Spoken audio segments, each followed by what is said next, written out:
Hello everyone. Today we are starting with the next numerical.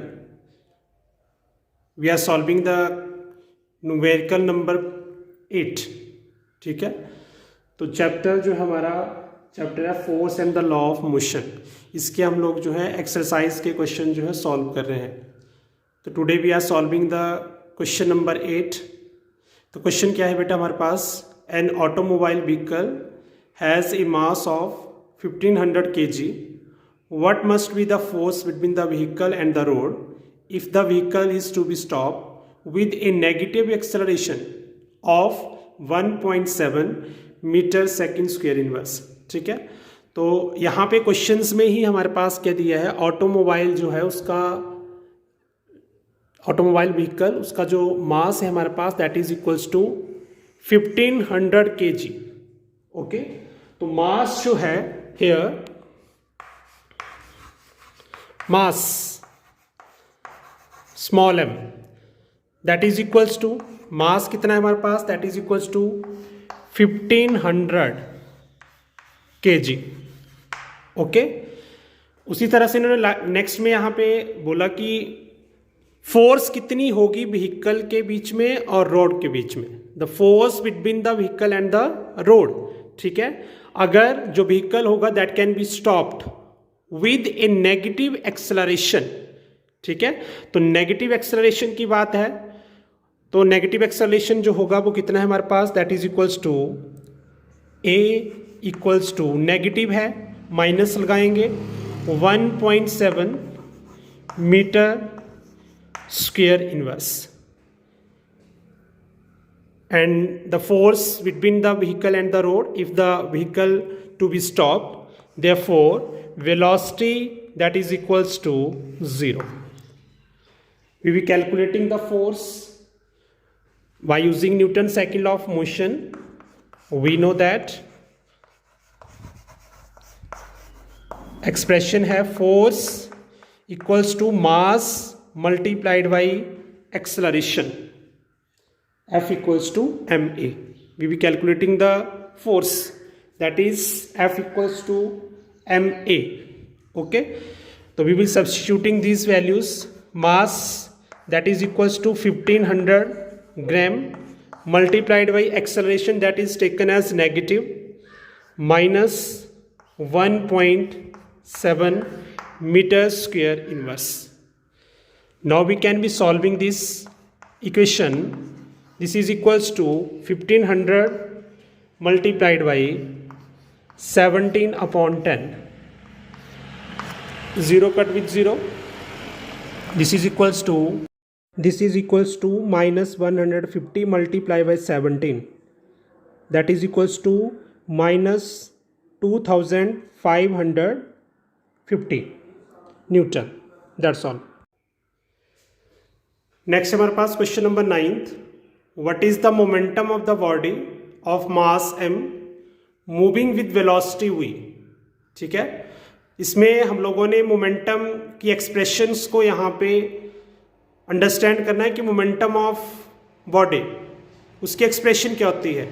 जिस तरह कोई body है उसका मास m है और वो मूव कर रहा है विद वेलोसिटी v, तो उस बॉडी का मोमेंटम जो होगा वो कितना होगा, that is MCQ based question. तो यहाँ पे फर्स्ट ऑप्शन है हमारे पास एम बी का whole square M V square M square V and mass multiplied by velocity. तो वी नो दैट मोमेंटम जो होता है उसकी एक्सप्रेशन हमारे पास होती है the product of mass and velocity, that is called momentum of the body. तो बेटा इसमें कौन सा ऑप्शन ठीक रहेगा, यहाँ पे करेक्ट होगा that is option D, that is mass multiplied by velocity mb. The momentum of the body of mass m moving with velocity v is mass multiplied by velocity. तो ऑप्शन डी जो होगा इसमें वो correct होगा. Next question number 10. Using A horizontal force of 200 Newton, we intend to move a wooden cabinet across a floor at a constant velocity. what is the friction force that will be exerted on the cabinet। ठीक है, तो horizontal force जो है वो कितनी force हम लोग वहां पे यूज कर रहे हैं उस कैबिनेट को मूव करने के लिए on the floor with a constant velocity, that is F is equals to 200 newton. ठीक है, फोर्स हम लोग जो यूज कर रहे हैं वुडन कैबिनेट को फ्लोर के ऊपर मूव करने के लिए, वो कितनी फोर्स उसके ऊपर लगा रहे हैं, 200 न्यूटन। और जो वेलोसिटी है दैट इज कांस्टेंट। ठीक है, which are moving with the constant velocity which constant. Okay, तो बेटा इस क्वेश्चन में क्या है कि we can be using the force that is 200 newton to move a wooden cabinet across a floor at a constant velocity. तो इसमें हम लोगों ने फ्रिक्शन फोर्स जो है वो कितनी वहां पे एग्जर्ट होगी ऑन द कैबिनेट, वो यहां पे कैलकुलेट करनी है हम लोगों ने। ठीक है, we will calculating the friction force that will be exerted on the cabinet. Okay, तो जो कैबिनेट है वो किस तरह से मूव कर रहा है, उसकी वेलोसिटी कितनी है, दैट इज कांस्टेंट वेलोसिटी। वो कांस्टेंट वेलोसिटी के साथ जो है वो मूव कर रहा है। ठीक है, तो हमारे पास इस तरह से वुडन ब्लॉक है, कोई ये वुडन कार्बेट है जो हमारे पास कैबिनेट है, सॉरी वुडन कैबिनेट जो है उसके ऊपर हम लोगों ने यहाँ पे ये फ्लोर के ऊपर जो है वो क्या कर रहे हैं, उसको मूव करवा रहे हैं हम लोग। ओके, तो यहाँ पे जो फोर्स लगाई हम लोगों ने दैट इज 200 न्यूटन, और वो वेलोसिटी कैसी है इसकी, कांस्टेंट वेलोसिटी के साथ जो है वो यहाँ पे मूव कर रहा है। ओके, तो फ्लोर के ऊपर वो कांस्टेंट वेलोसिटी के साथ मूव करेगा जब हम उसके ऊपर जो है फोर्स जो है वो कितनी लगा रहे हैं, 200 न्यूटन। ठीक है, तो यहाँ पे जो फ्रिक्शनल फोर्स लगेगी, okay, the frictional force that will be exerted on the cabinet. Cabinet के ऊपर कितनी फ्रिक्शन फोर्स वहां पे लगेगी ये हम लोगों ने यहाँ पे कैलकुलेट करना है।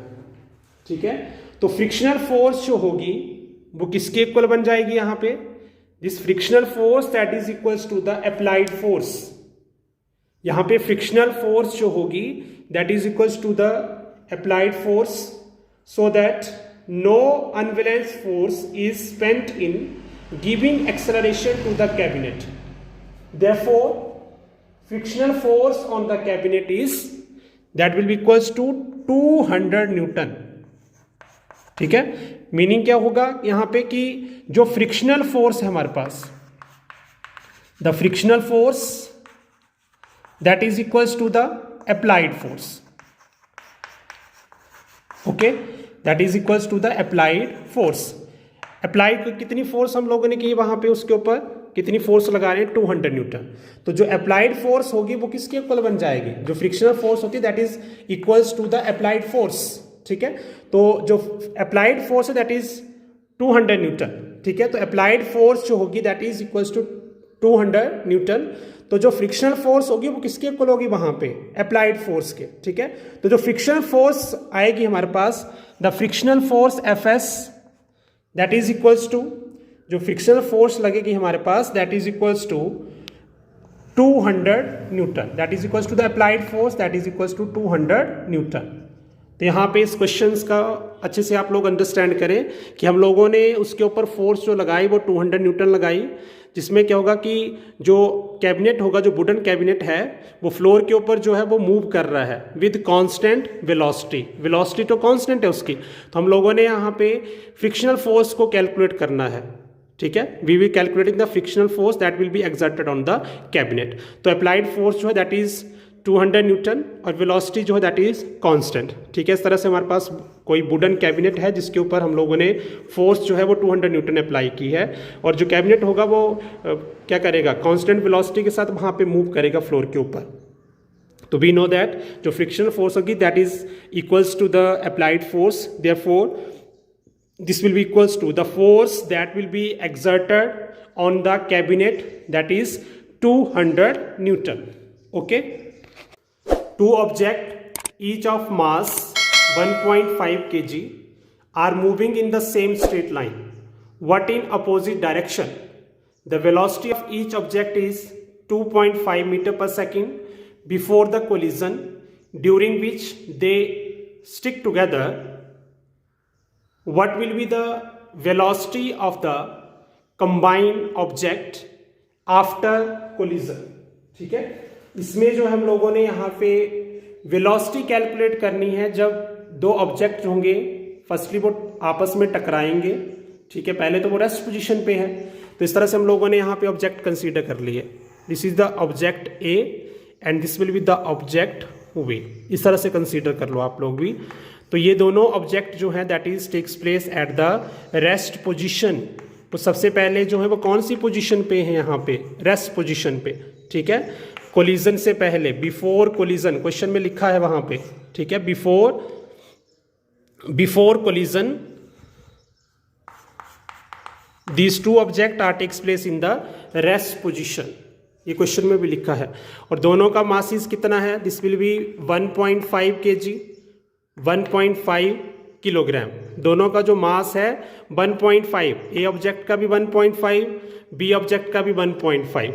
यहाँ पे अभी ये आपस में कोलाइड नहीं किए हैं यहाँ पे। ठीक है, और साथ में इन्होंने यहाँ पे बोला है कि वो क्या कर रहे हैं, एक स्ट्रेट लाइन में जो है वो क्या कर रहे हैं, वहाँ पे मूव कर रहे हैं। और जैसे वो आपस में टकराए, तो टकराने के बाद क्या होगा यहाँ पे कि यहाँ पे इसकी जो मास तो भी उतने का उतना ही रहा, वहाँ पे 1.5, इसका भी कितना है वहाँ पे 1.5। ठीक है, तो यहाँ पे क्या होगा, यहाँ पे कि जो यहाँ पे जो इनिशियल वेलोसिटी रहेगी इनकी, इनिशियल वेलोसिटी जो है यहाँ पे u1 वो कितनी है यहाँ पे क्वेश्चन में दी गई है यहाँ पे, दैट इज 2.5। इनिशियल वेलोसिटी जो है वो है 2.5 और इसकी जो इनिशियल वेलोसिटी है दैट इज अगेन 2.5। ओके, और यहाँ पे आफ्टर कोलिजन, आफ्टर जैसे वो आपस में टकराएंगे दोनों ऑब्जेक्ट, ठीक है, तो वेलोसिटी जो होगी वो चेंज हो जाती है वहाँ पे। ये मैंने आप लोगों को कल भी बताया था। ठीक है, this will the initial velocity that is represented u1 and this will the final, जो सेकंड वाले ऑब्जेक्ट की जो यहाँ पे वेलोसिटी रहेगी that is represented by u2। This is the initial velocities of these two objects u1 और इसकी जो होगी u2। और यहाँ पे क्या आ जाएगा v1 और इसकी वेलोसिटी आ जाएगी v2। ठीक है, और मासेस जो हैं इनके वो सेम रहते हैं, चाहे वो कोलिजन से पहले हैं या चाहे वो कोलिजन के बाद में है। जो मासेस जो भी दिया होगा क्वेश्चंस में, मास वैसे के वैसे ही रहेंगे, कोलिजन से पहले भी और कोलिजन के बाद भी। जैसे इसका मास हमारे पास जो है 1.5 है, इसका कितना है हमारे पास 1.5। ठीक है, तो आफ्टर कोलिजन भी यहाँ पे क्या रहेगा, इसका मास भी हमारे पास कितना रहेगा, that is equals to 1.5 m1 और इसका m2 भी कितना रहेगा 1.5। सेम यहाँ पे भी this will be m1 and this will be m2, both masses are same. Okay, तो हमारे पास क्या दिया है यहाँ पे क्वेश्चंस में, दिस विल बी m1 कितना है 1.5, उस तरह से m2 जो है वो भी कितना है 1.5। Okay, initial velocity is u1 जो है that is equals to 2.5 and this will be u2 is equals to again 2.5। Okay, this will be metre per second and this will be again metre per second. तो हम लोगों ने जो है यहाँ पे इसकी जो फाइनल वेलोसिटी है v1 v2 जो है कैलकुलेट करने हैं। ठीक है, तो इसको जो है क्वेश्चन में हम लोग वेलोसिटी ही कैलकुलेट करनी है हम लोगों ने एंड में, तो उसको v से रिप्रेजेंट कर लिया हम लोगों ने, that is represented by we be calculating the final velocities. Okay, तो यहाँ पे क्वेश्चन में लिखा था यहाँ पे कि जिनकी जो वेलोसिटी होगी that is equal and opposite direction. तो आपस में क्या है, इक्वल एंड अपोजिट है। ठीक है, तो u1 जो होगा दैट इज रिप्रेजेंटेड बाई 2.5 और u2 जो होगा that is represented by -2.5 metre per second. Okay, this will be the representation of their velocity. These velocities are equal and opposite, एक प्लस है दूसरी क्या है यहाँ पे माइनस में। Now we can be using the law of conservation of momentum. वो हमारे पास क्या होता है, this will be m1 u1 plus m2 u2 that is equals to m1 v plus m2 v। इस तरह से ये हमारे पास रिप्रेजेंटेशन है यहाँ पे। ओके तो यहाँ पे वेलोसिटी जो v से रिप्रेजेंट की है हम लोगों ने, तो this can be represented like this. Now we can be substituting these values.